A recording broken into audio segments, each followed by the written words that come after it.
how to behave yourself in the household of God, which is the pillar and the ground of truth. Now tonight, we're at 3 and verse 1 is where we are. And we're going to talk about qualifications of pastors. And deacons.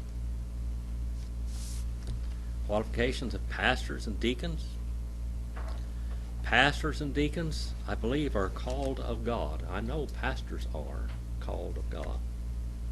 That's a calling. Many times today, churches do not call pastors. All biblical Baptists at one time, churches called their pastors. Many times in histories, pastors have been called by mothers, by fathers, brothers, sisters, grandmas, and not of God.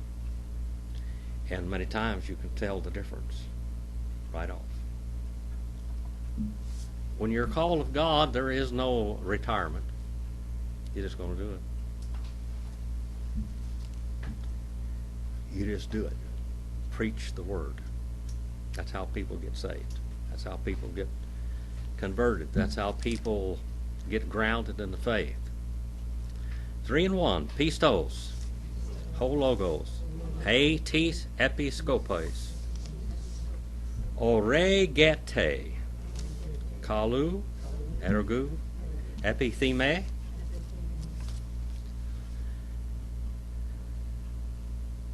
Faithful the word.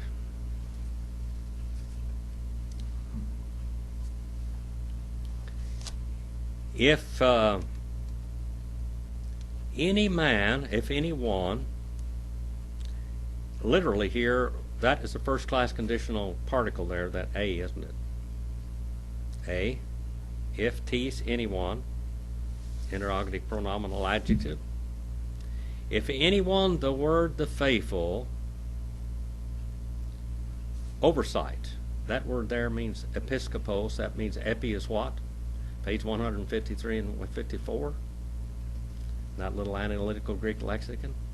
Little preposition which means over or upon. And then how about scopos? Do you have a scope, Dave? Yes. Yeah, what do you do with a scope? You look through it. Okay? The look over, then, what it means. The oversight. A pastor watches over a church. A pastor watches over a church. He desires for himself. Look at that word, orego. Orego. Orego. This word desire means to lust after, to some extent. It means to have a burning desire to do this. Third person singular, present, indicative, and what voice is it? Middle voice. This is a call of God. Now, some preachers call themselves. They call themselves. That's what they want to do. I have known, I used to teach in the seminary. I have known many a young man surrender to the ministry as a preacher. And they go to school, and they have visions of going out and pastoring a church and everybody waiting on them, and them being really high and very important people. And they get out there after a year or two and they realize, you know what? I'd rather be out there being a mechanic. It's easier. Because dealing with people is very hard. When you're dealing with their spiritual and emotional backgrounds and everything in their lives. It's not easy work. Sometimes they call themselves and they call themselves out. They're done with it. But if God calls you, forget it. It's done. It's over with. You're called. Not going to get out of it. That's it. The calling's there. The calling of God is what? Irrevocable. You can call yourself, but that's revocable. Your mama can call you, your daddy can call you, your daddy could call you, and that's revocable. Well, when God calls you and touches your soul with that calling, it's done and it's over with. I always tell a person when they come to me and talk to me, and they say, I think the Lord's called me to preach. And I said, well, get out of it if you possibly can. Just run off if you possibly can. But I said, if you think He's really calling you, you're not going to run far enough. If you really have a call of God, it's finalized right now. It's done. He's calling you. He's calling you. He desires for Himself a good kalo, a good work. A good work. And then He holds upon the mind. He holds upon the mind. Epi, theme. Epi, again, is upon, and then theme, L comes from mind. And He holds upon His mind a good work. This is good work, all right?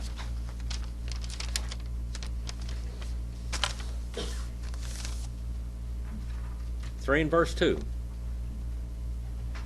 De un ton episkopon. Ane pi lemb ton. Ene mias genekos andra nephalion.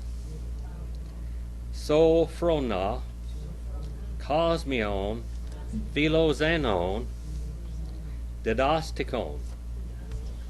Now these are the qualifications and the character of a pastor. The qualification and character of a pastor, and by the way, the same qualifications for a deacon. We on Sunday morning we talked about a deacon, the preaching deacon, didn't we? Stephen, the preaching deacon. He preached quite a message there in Acts the 7th chapter. Now, bishops or pastors are called of God, and I'm not sure that deacons aren't also called of God. Churches call a person into the job of being a deacon, usually because they're already a deacon, they're already doing the job. Now it says here, de, third person singular, present, active, and personal. All right? It is bindingly necessary, therefore, the pastor, the oversight, the pastor, and then it says anepilemton. Anepilemton. It says nobody can hold on to you. That's what it means. He must be trustworthy, reputable. The whole world looks at preachers, don't they? The whole world looks at them. And preachers' kids. How many of you, nobody here was a preacher's kid, were you? Well, you're lucky. I was. What? I was. You was a preacher's kid. All right. That's rough, isn't it? I could go on and on. Yes. Sometimes the churches almost destroy the preacher's kids. It's rough. Preacher's kids are beat up. They're like preachers. They are. And everybody beats up on them. Always got their eye on them, looking at them all the time. A PK, preacher's kid. I didn't know you were a preacher's kid. I don't tell people. You usually don't, huh? Be glad they don't know it, huh? Yeah. It was rough. Hard. It is binding, therefore, necessary that the oversight be, it says, untouchable. You can't hold on to him. You can't hold anything to him bad. To be. And then it says one woman man.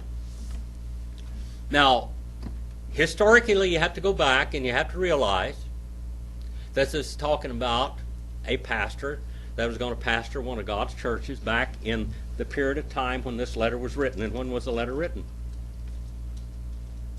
Remember when the letter was written? In the first century. 63. All right, in the first century. Now, was it very common practice then for men to have more than one wife? That was not unusual. Okay? But a pastor should be a one-woman man. Churches don't want to support a pastor with 3 or 4 wives. I was in a place yesterday, and I walked in there, and here this Muslim man was with 4 wives and a whole bunch of kids at another table. They're all sitting there with the wives. A pastor should be a one-woman man. Now, the Bible, a lot of people today are Catholics in their practices. Many Baptists for the last 75 years have been Catholics in practice. Catholics don't have any allowance for divorce today. And in 1123 AD, they called their priests to celibacy, which was right out of hell. They had trouble ever since then over that. Didn't start in the 20th century, the 18th century, the 19th century, the 17th century. It started out in 1123 AD when they started that hellish doctrine. And child molesting, seducing wives in the confessional and all that, it was a horrible, horrible practice for, well, all of those years, ever since then. What it's talking about here, and may make a lot of people in the world mad, but if you look at it grammatically and historically, it talks about a man having one wife at a time. There are such things as scriptural divorces. Aren't there? Yes, we know that. Paul goes through that in Corinthians. Jesus went through it. In the time that we're talking about here, when Jesus spoke to the Jews, the rabbis and all of them about divorce, they were divorcing wives for any reason that they wanted to divorce them. And he said that's not the way God created it. Marriage was different. Paul also says that he will not call a woman or a man to be terrorized by a lost person in a marriage, or they were totally abused. He didn't call them to that. Didn't call them to terror. Can a man or a woman terrorize the other person in a marriage? That's what it's all about. The soap operas and everything else, isn't it? That's what it's all about.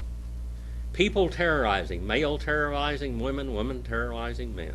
That happens. There's as many abused men as there is abused women. Neither one of them is good. People get saved sometimes and just totally change around. But don't bet on it.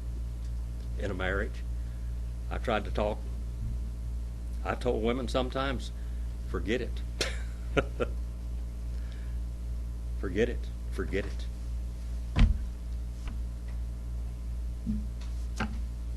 A one-woman man, nephalion, cool-headed, temperate, sensible. Cool-headed, temperate, and sensible. Sophrona. Cool-headed and sensible. Have a good mind. Sophrono. Have a good mind. Wise. Spiritually wise. Cosmion. What in the world does that mean, cosmion? Cindy, you know what cosmion means? Well, it has something to do with the cosmos, so it's put in order. That's right. Mm-hmm. His life must be in order. In order. Life must be in order, not a well-ordered, a well-behaved in public. Godly order. Philoxenon. Philoxenon. What's that mean? Philoxenon.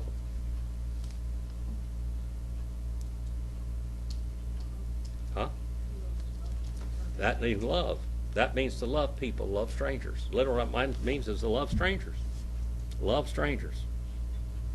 That word cosmion, the Latin word there is ornatus. Ornatus. That means ornaments. Put it in order.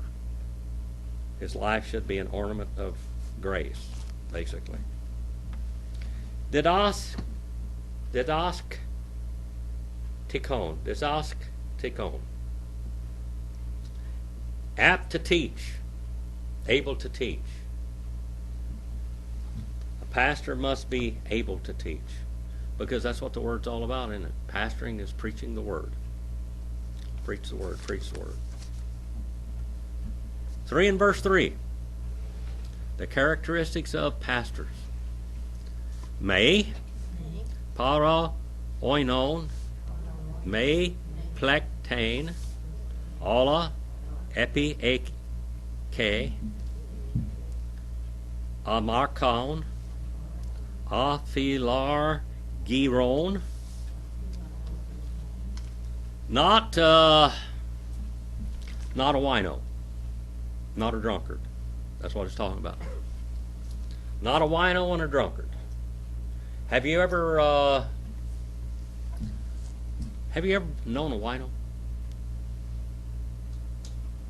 Yeah. You ever known an alcoholic? When they go to bed at nighttime, what are they thinking about? The last drink. When they wake up in the morning, what are they thinking about? The first drink. The next drink. That's all they think about. Where am I going to get the next drink? That's what their whole lives revolve around now. Now, they're working alcoholics that really work for a job and have jobs, and they really work, but they're alcoholics. And the Alcoholics Anonymous, do you know that they have a whole group of Alcoholics Anonymous for a Catholic priest? How in the world that happened? Well, they say wherever you find 4 Catholic priests, you'll find a 5th. Yeah. They drank. But one of the great problems of this is in the what we call the Eucharist that they have, that's one of the what we call conveyances of grace. The Lord's Supper, it's the Eucharist to them, the good grace. The priest is the only one that drinks the wine. And it is wine. They did get that right. When you take the Lord's Supper, if you really wanted to be literally true, and I'm not saying you can't use Genematos Taison Blue, which is what? Grape juice, fruit of the vine. Because oinos is Genematos Taison Blue. Simple as that. But there have been Baptist churches tore all to pieces whether they take wine or grape juice in the Lord's Supper. If you want to go back to what it is, go back to wine. It's wine. That's what it was. Simple as that. And did early Christians drink wine? All of them did. Every one of them. But it says here that he should not be an alcoholic. That's what it says. A pastor should not be an alcoholic. Didn't say he couldn't drink wine. He shouldn't be an alcoholic. People today, we've got this prohibition thing, that went on in this country in the early 1900s and late 1800s. We had prohibition in America, the 18th Amendment, I think it was. It was a mess, wasn't it? It was a real mess in this country. Caused more lawlessness than it did anything else. That's how all the big mafias and gangs got started, was through prohibition. But we sometimes go all the way to the right or all the way to the left, don't we? Don't use any common sense. I have had 30 or 40 people ask me in the last 5 years. We go through religious fads, don't we? You study church history, you see religious fads. I've had people coming in and they said, when Jesus turned that water into wine, he didn't turn it into wine, did he? What's the Bible say? He turned it into wine. Oinos. Well, it wouldn't get people drunk, would it? Yeah. It would get people drunk. How could he do a sinful thing like that? I said, you're not looking at the scriptures correctly. You're looking at them through your eyes in the 21st century now. Go back at that period of time. How good was water over there in the Middle East? Have you ever, Cindy, you been there? Yeah. You ever go over there and drink out of the river of Damascus? You don't drink the water when you're Oh, you don't drink the water, you drink something else. I drank water in Damascus, Syria, and I thought I had a washing machine in my stomach. I almost died. Like it killed me. I got over there to Jerusalem finally. Brother Cross came up to me and said, Brother Jim, I know you're a teetotaler, but drink this bottle of wine. Drink it all right now. He said, you'll get better. Paul told Timothy to drink a little wine for his stomach's sake, didn't he? For dysentery reasons. It kills the bad bacteria. Jesus drank wine, usually cut with water. They got wine skins, they put them in wine skins, and the wine fermented and stretched the skin out, and it's leather. It said don't put new wine in the old bottles. And it's all Ganamatos Taison Blue, by the way, all fruit of the vine. Because what happens when it tries to expand and stretch again, it will burst the bottles, and you lost the wine, you lost the bottle. They took those used wine skins and did what with them? They poured them half full of water and poured some wine in them to purify the water. The alcohol would purify the water. That's what they drank all the time. That's what they drank. Now, I did drink out of Jacob's well over there. I took a drink out of Jacob's well. That was quite an experience, too. That well's deep. But they drank wine. But a pastor is not supposed to be a wino. He's not supposed to be an alcoholic. One that stays beside the wine bottle. That's what it means.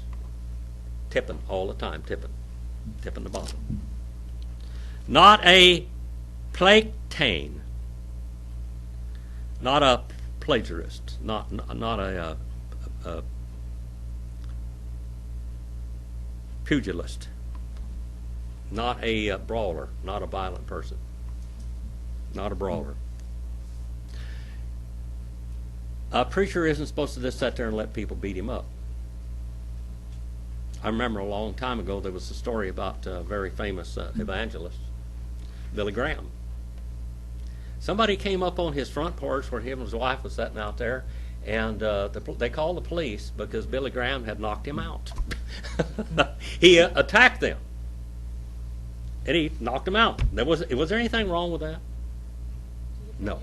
He was defending himself. He knocked him down. Not a striker, but epiakane, holding up, forbearing, holding up under the strain, you know. Moxone, not a fighter with fists or weapons or swords. Not a fighter with fists, weapons, or swords. And then we have another word, aphilargiron. Not for love of money.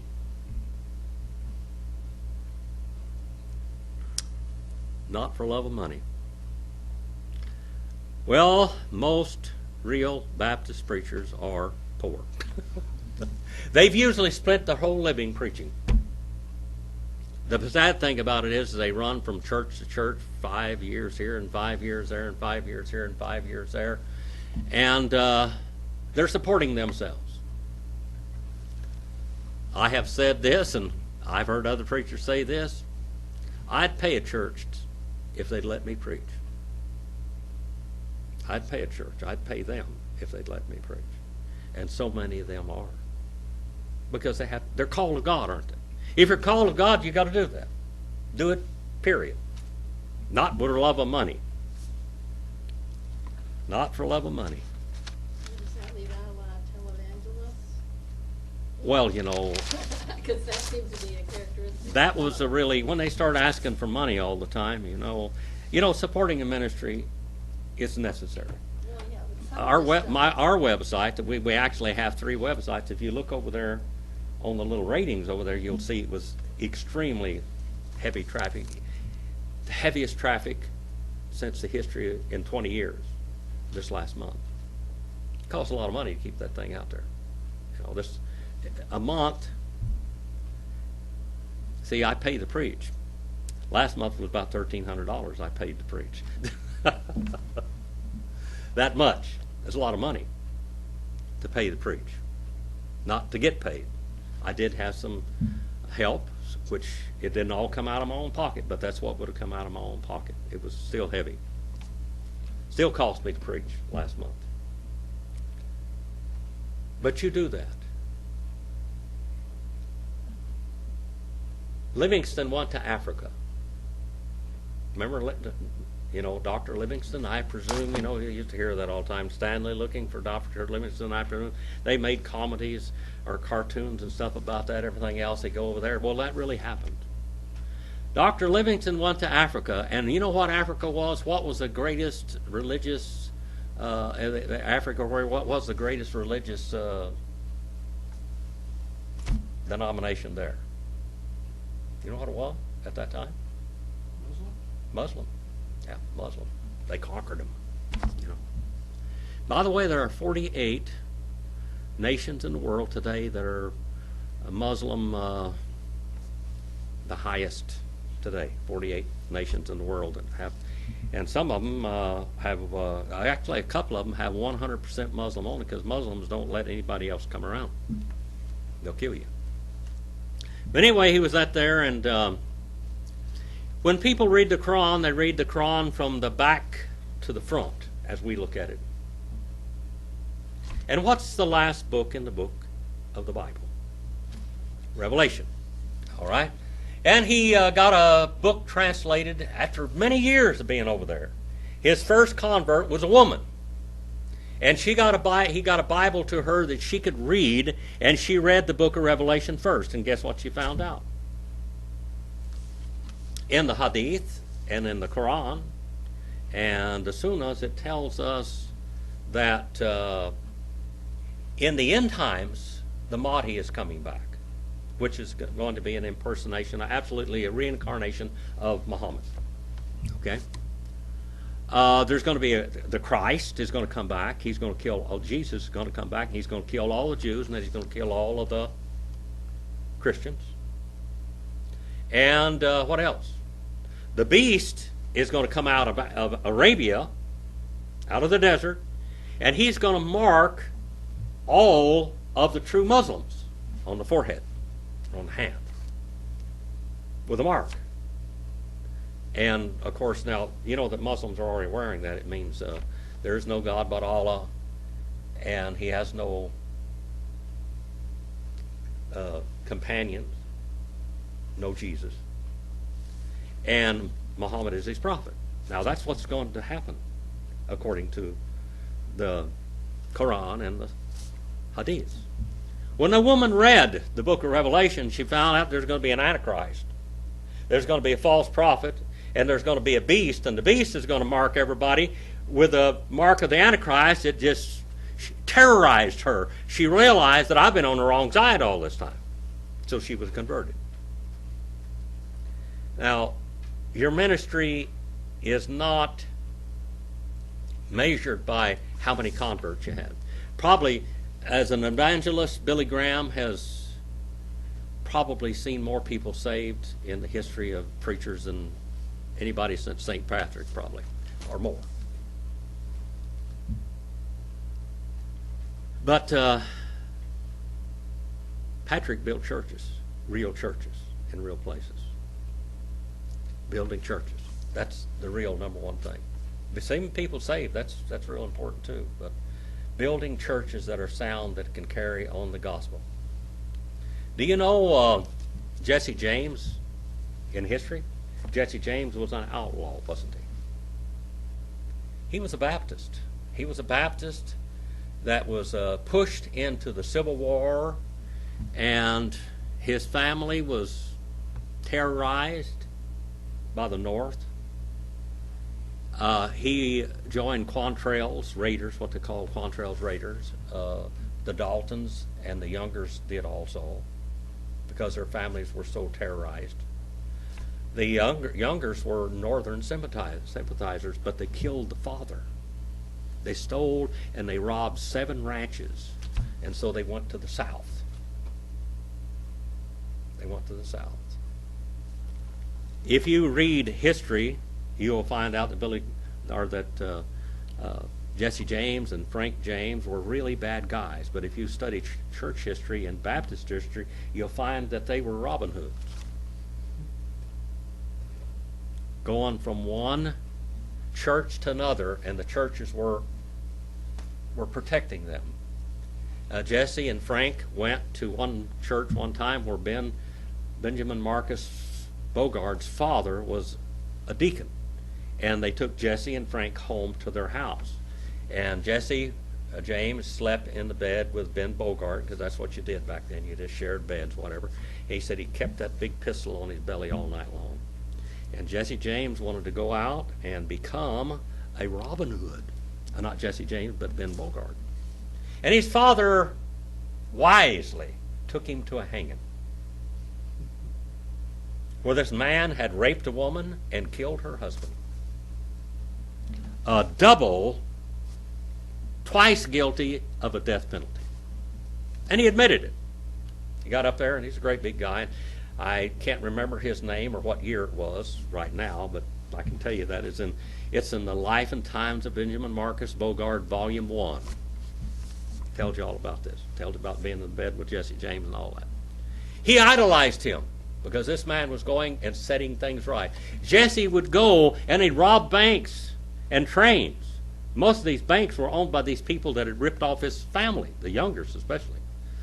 Now, Youngers and James never robbed banks together. I don't care what history tells you in stories and things. They never did that.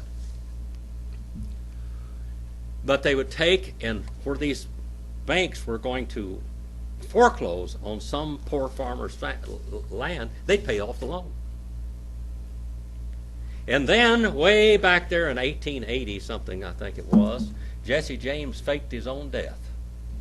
He shot his cousin, which was named Jeremiah Jesse James. They shot him, and that's one that all of this, and they did the history thing here a while back, which was bogus anyway.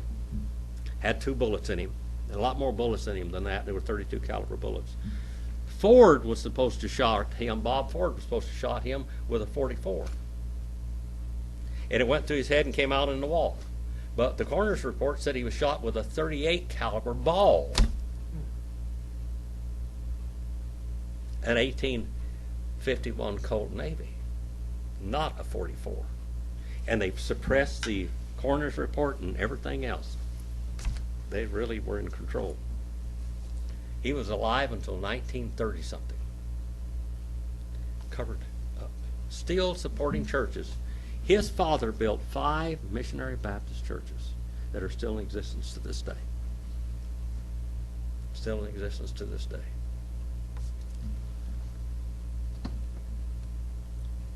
3 and verse 4. Tu idion, oidon kalos, pro ista menon, tekna, ekonta, and hypotage, meta passes, samnotatos. Of his own house well ruling. They've got good standing in the community. Here you go, Brother Roger. He's going to get the wives in a little while. He's getting children right now. Now Paul's going to go after the children. Now this is PK, preacher's children. All right? Of his own house ruling, having a good standing. It's present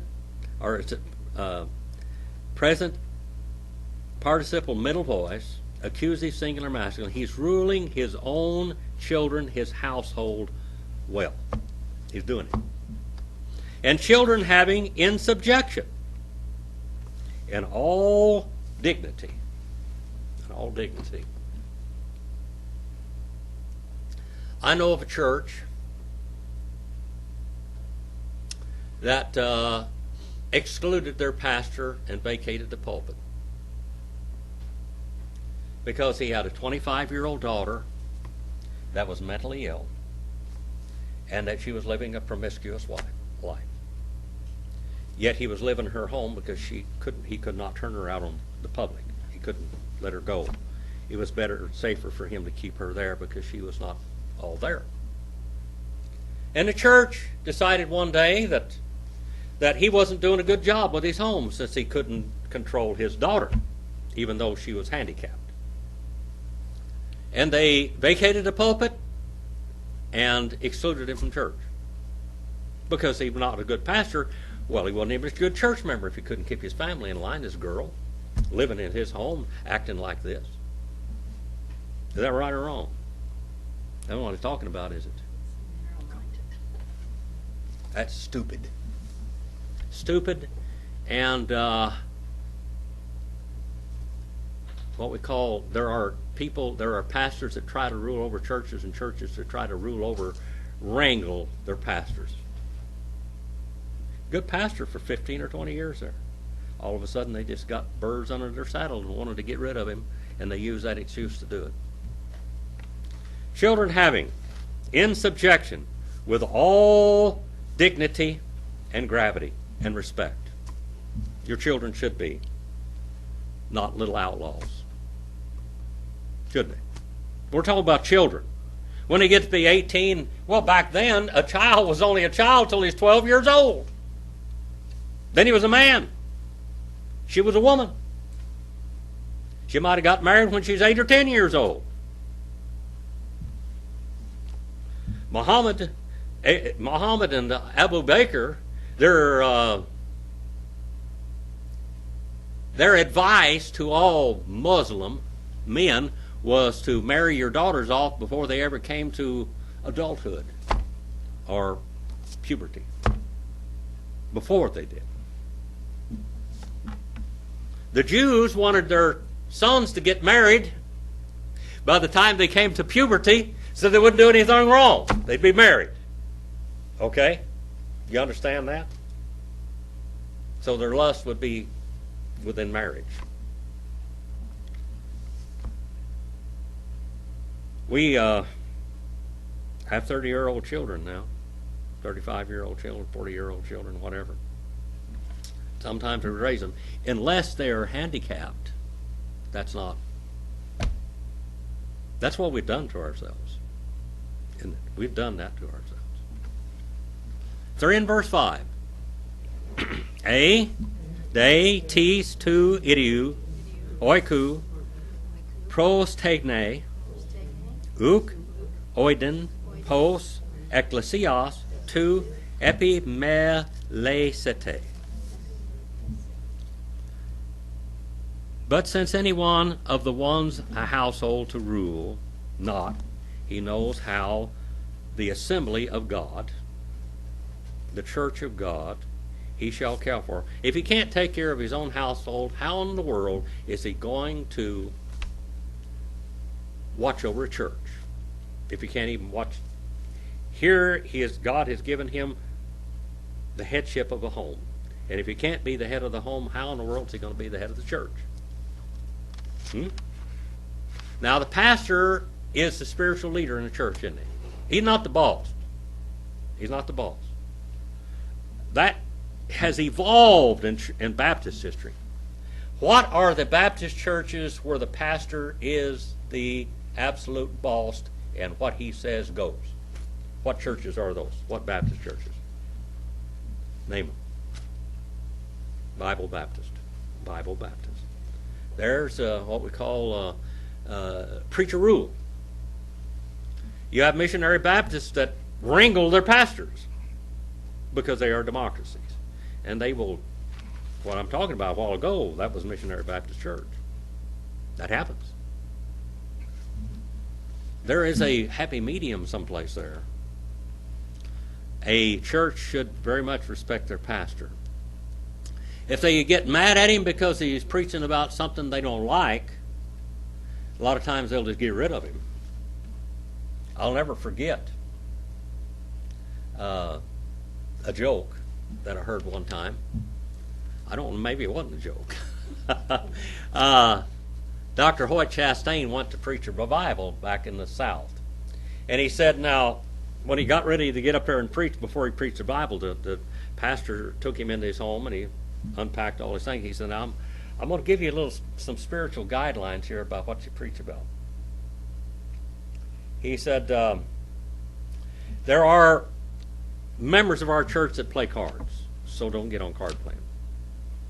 There are members of our church that drink a little bit, so don't talk about teetotaling. There are members of our church that like to go out and dance on Saturday night, so don't talk about dancing. Anyone on down the line, one little thing after the other, and he said, what do you want me to preach about? He said, preach against the Church of Christ. There's none of them there. Not a one of them there. But that's the way it is so many times. Don't want to hurt anybody's feelings, so you just preach that way. You know, I had a woman come up to me here a while back, and she said, you don't preach enough against immorality and sin. I said, well, where I'm in the Bible right now, it's not talking about that. Wait till I get there. A little while later, she left because it got too hard. Because that's where we were when we got there. We got to there and it got real hard when we started talking about the sins. I think it was Romans, the first chapter. It's real hard, isn't it? Real hard.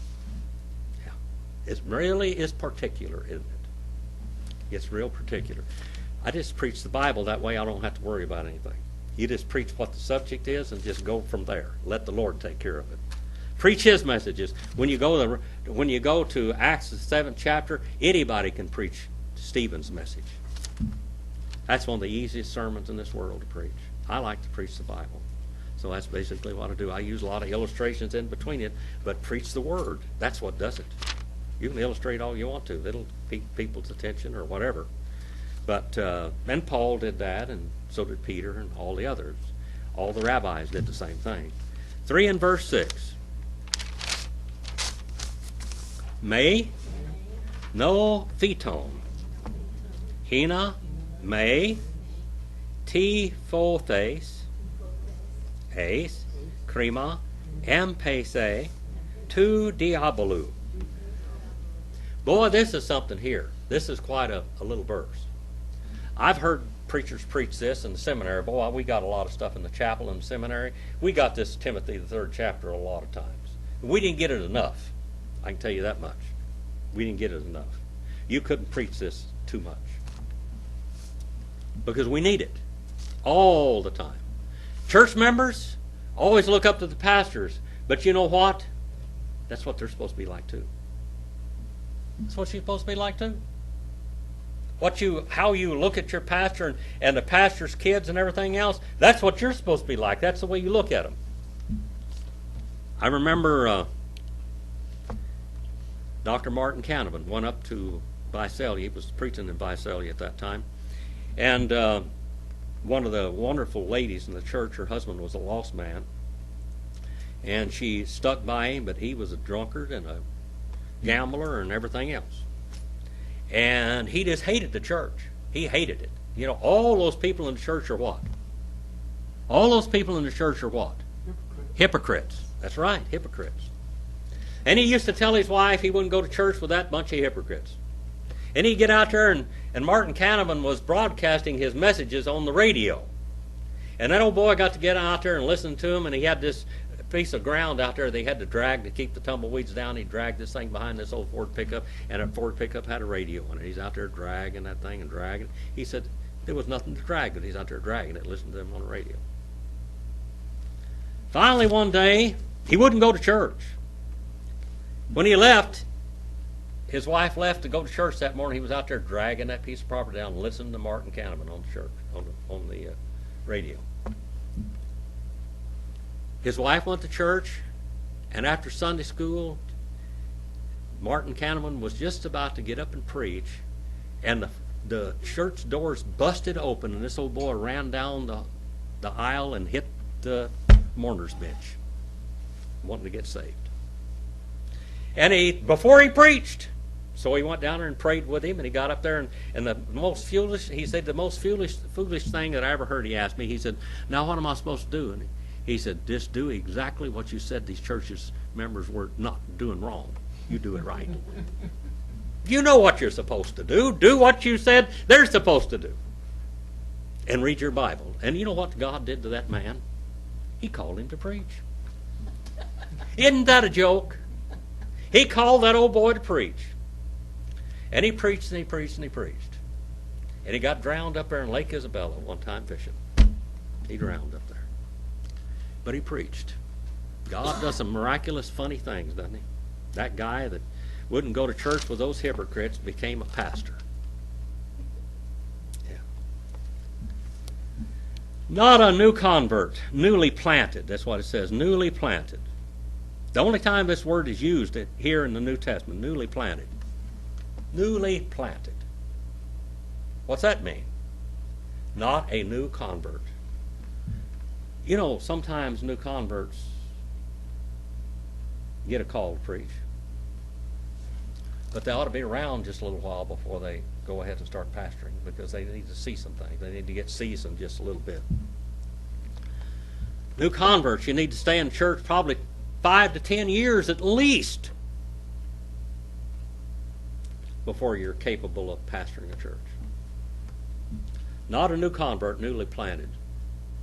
In order that not, having been puffed up unto judgment.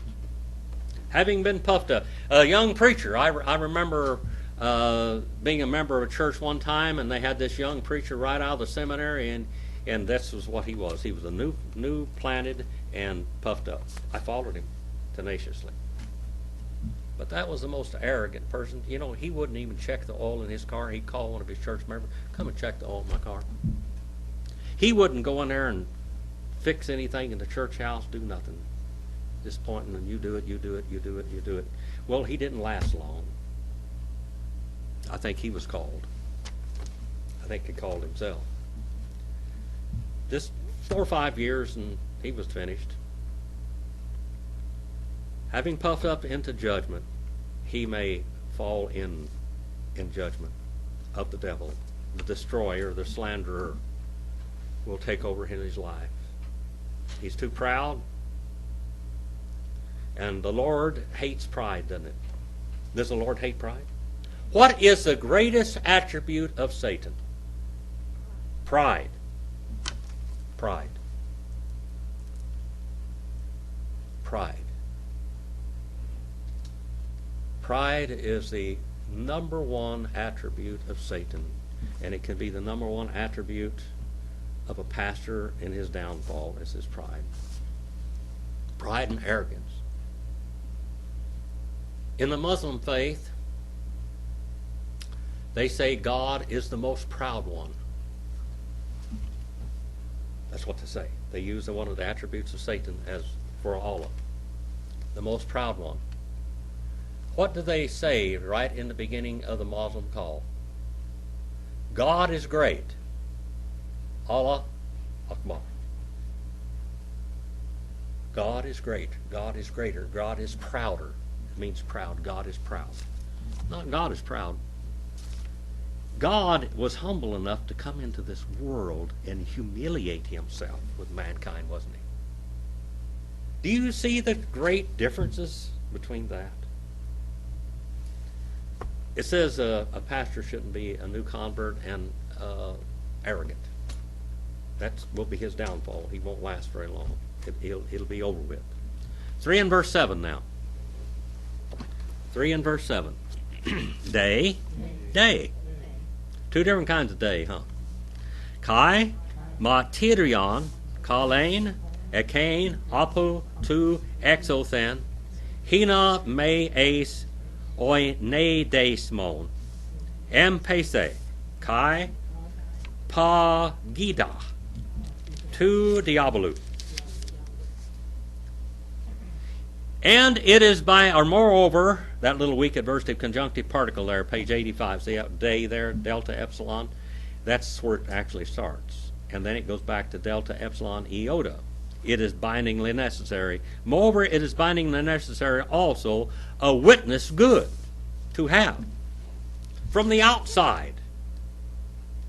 Now, I think at times a converted outlaw will have a tremendous attraction. Isn't it right? A converted outlaw. Do you know that that Cole Younger was a preacher? Now, he always was. His family were always Baptists. They always preached. But when he got out of prison, he went around to churches and he was preaching. Preaching. And people would go to hear him. I think that my stepfather, Dale Remling, would have been a great preacher. Well, probably one of them televangelist type person. I guarantee you one thing, if he was here today, he could tell me how to raise money for the discovertheword.com to keep it on the air. But outlaws sometimes have quite an attraction to people. How about the woman there in John the 4th chapter? That little hussy that came to Jesus and was born again. She went back to the town, and I'm going to tell you something. There could have been 15 or 20 rabbis go back to that town and try to get those people to come out and speak to Jesus, but that one woman had the whole town flooding out because she was ungodly. And all of a sudden she's got religion and says, what in the world got a hold of you? Something must have happened there at that well. So they just flooded out to him, and many were converted because of her. But a pastor, it says, should have a good witness outside, in other words, in his life. He should be not a crook, a thief. He shouldn't be a used car salesman today. Now, I was a used car salesman, but it didn't do very well. You know what I do? I worked for my uncles, and people would come into those car lots. There were 3 of them had car lots, and I'd work for all 3 of those uncles. People would come in there, and first of all, when you go to a used car lot, what do you expect? Back in those days, in the 50s and 60s, what would you expect? To get ripped off. So whatever they tell you, don't believe it. They go in there and they say, I want a good car. And I said, that car right over there is the one you need. What about this one over here? And I said, well, that's got a little bit of problem. I want that one. They wouldn't take my advice because I'm the mechanic. And I know which one's the best car. I wasn't very good at it. I wasn't very convincing, I guess, because I tried to sell them the car that they needed. Now, I've got a friend right now up in Reno that did one in the used car salesman, and the people just loved him because he was selling them the truth and making people happy. It's a different time, I guess.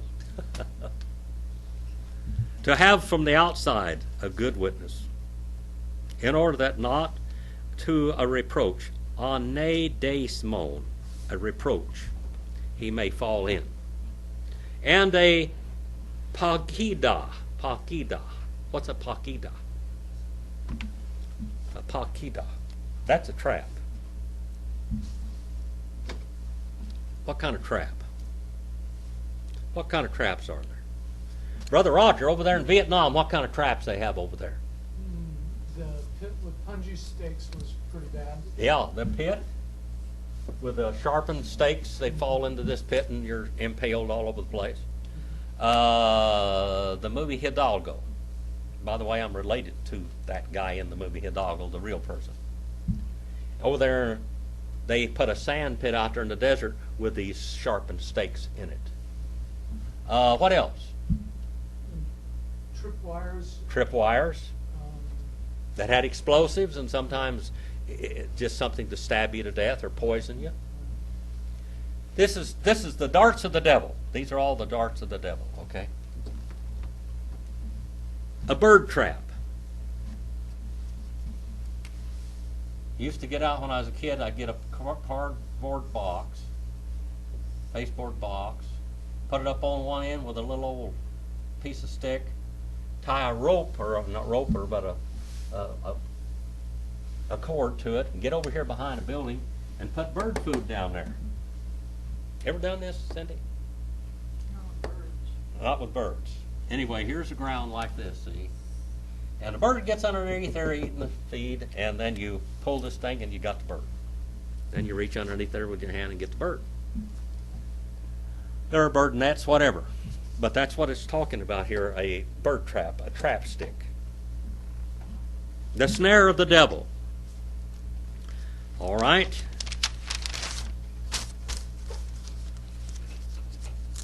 Christian people in churches should be honest, just like their pastors should be honest. I know a man that lived up there in Nevada, near Nevada where I lived, and one of the prominent members of the church over there, or prominent church people in Fish Lake Valley, he had a real big hog that he didn't want to kill. It was a real big hog. And they told him that they'd go kill the hog and they'd bring half the food, half the meat to him, have it packed and everything. Come back and brought one roast to him. That was it. These were religious people. And now these were not religious people. They were religious, but they were of another religion. These people had represented the truth over there, supposedly. And then one time he had a boy that was mentally challenged, autistic, and he wanted to get a pony for that boy to ride. And so from this same family now, they sold him a lame horse that had problems for this boy. They knew it was lame, knew it had problems.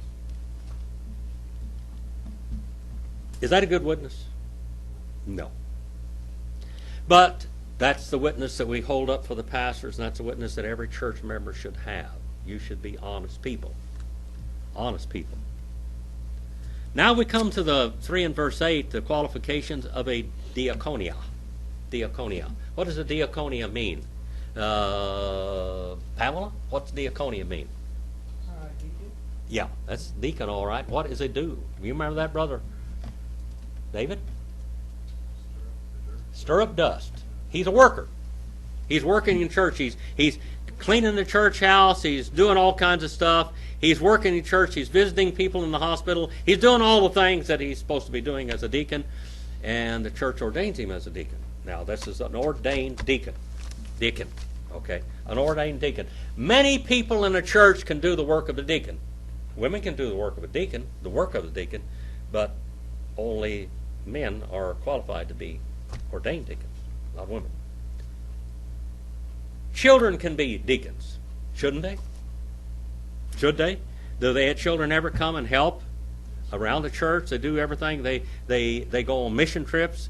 Whatever they preach, they can do the work of the deacon. Deacons, diakonus, hosatus, samnus, me di logus, me oino, polu, pros ek kontas, me eis krokeir des.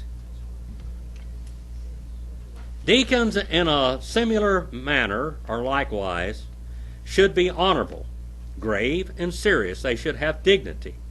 Not double-tongued, not two-faced. You know what a two-faced man is? You go one person, they talk about you, and then he goes the next step and talk about you, the other guy. Not in wine too much. Did it say he's not supposed to drink wine? No. He's not supposed to be an alcoholic. Again, he's not an alcoholic. He's not a wino. He's not an alcoholic. Holding on to being addicted to wine. That's an alcoholic. And not fond of what? Not a lover of money. Not a lover of money. Base gain. Base gain. Not a lover of base things. Ungodly habits. Fame and fortune. Not a lover of base gain. 3 in verse 9. Ekontos, to mysterion, tes pisties in kathara sin edese. Having the witness of faith in a clean conscience. In other words, this deacon has got the same qualifications as the pastor over there, doesn't it? Same qualifications as the pastor.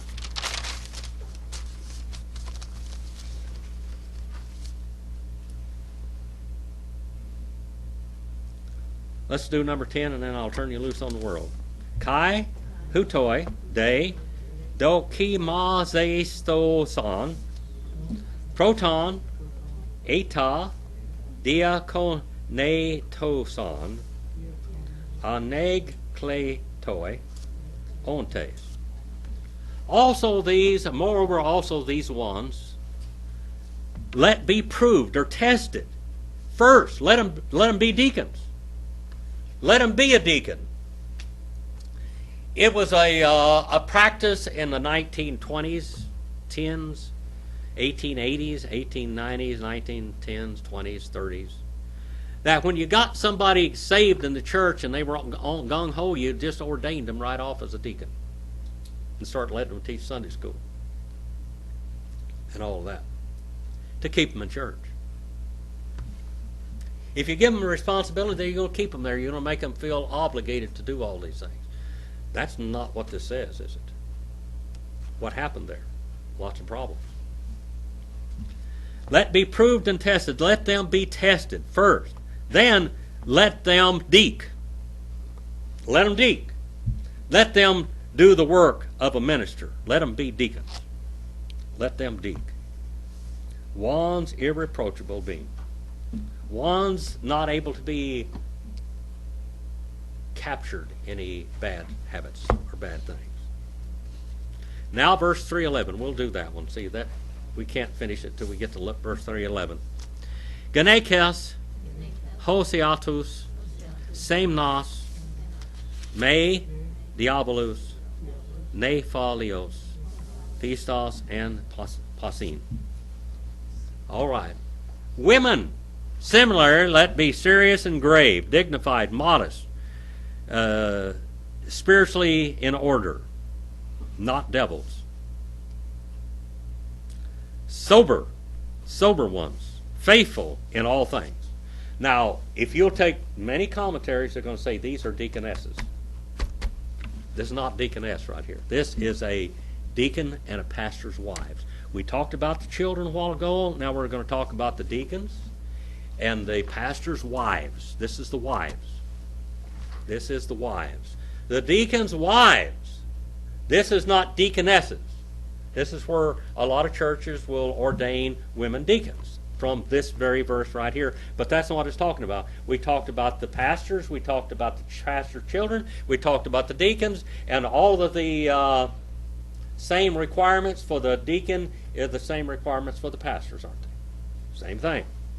Now we have the pastor's wives. Pastor's wives, and likewise, in like manner, in this little adverb here, hosiatus. Let them be serious, dignified, modest, spiritually in touch, not devils. Have you ever seen a deacon's wife that's a devil? How about a pastor's wife that's a devil? I've known some. I've known some rascals. Devils. That's slanderers. Slanderers. Nephalius. Sober ones. That means temperate. Temperate ones. Faithful ones. In all things. A wife can either make or break a deacon, and a wife can either make or break a preacher. And that's happened. Preacher could be the greatest preacher that ever was, but if his wife can destroy his life. A deacon can be the greatest deacon that ever was, but his wife can destroy his life. Now, let's go on verse 12. This is very important. 1 Timothy 3:12. Diakonoi, Eistoson, Mios, Genekos, Andres, Teknon, Kalos, Proi Stamenoi, Kai Ton Idion Oikon. All right. Now, the deacon. What is a deacon supposed to be? The same qualification for a deacon is for a pastor. Deacons, let them continue to be one women men. So what is a deacon? Is he a man or a woman? He's a man. Can a woman be a good deacon? A woman can deacon. A woman should be a good deacon, dust kicker, somebody working in the church and stuff like that. But a woman is not qualified to be a ordained deacon. Now we're talking about the word deacon. We could go, I think it's page 91 and 92 in this little book here, if I remember right. Let's see if I did that. Let's see how good my memory is. Probably failed me, huh? 91 and 92. Oh, let's see here. No, it didn't fail me. Diakonos, one who renders service to another. An attendant, a servant. One who executes a commission. That is an ordained deacon. One who executes a commission. A deputy. A deputized, that is a ordained deacon. A commissioner, a minister, a preacher of the gospel. Are these all the words deacon? Yes, it is. A minister charged with a sentence or a commission. A minister charged with a significant characteristic. A servitor, a devoted follower, a deacon, or a deaconess. The work of a deacon or a deaconess. The work of a deacon anyone can do, and a deaconess. A woman can deacon, but not be ordained. A woman ought to deacon. A woman ought to work, shouldn't she? It goes on that the one who has an official duty to superintend in church capacity, that is what? That's an ordained deacon. An ordained deacon can preach. An ordained deacon can baptize people. And literally, an ordained deacon could. Now, this is legally, which has nothing to do with the Lord, but literally, an ordained deacon can officiate at a marriage. All of the things that a pastor can do, a deacon can also do. That's on page 91 and 92 in Analytical Greek Lexicon.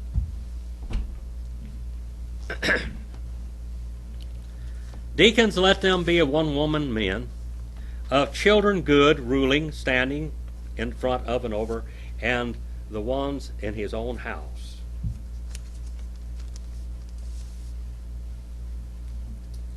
Those the ones put in their own house.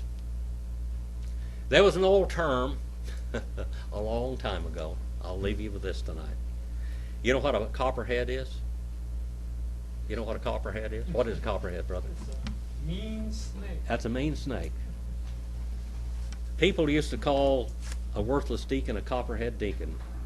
You know what a copperhead deacon is? Someone who just puts pennies in the offering. Just pennies in the offering. A deacon should be a leader in the church in all ways, and so should the pastors. They should be the best givers and the best workers in the church. A pastor and a deacon should lead out as workers and servants in the church. Thank you for your attention tonight. God bless you. Father, thank you for your word tonight. Thank you for the instructions on how to behave ourselves in the house of God. Forgive us where we fail you. Help us to be better servants, to be deacons and deaconesses, to be preachers and preacheresses as we go wherever we go. Help us to minister to those. Always in Jesus' name we pray.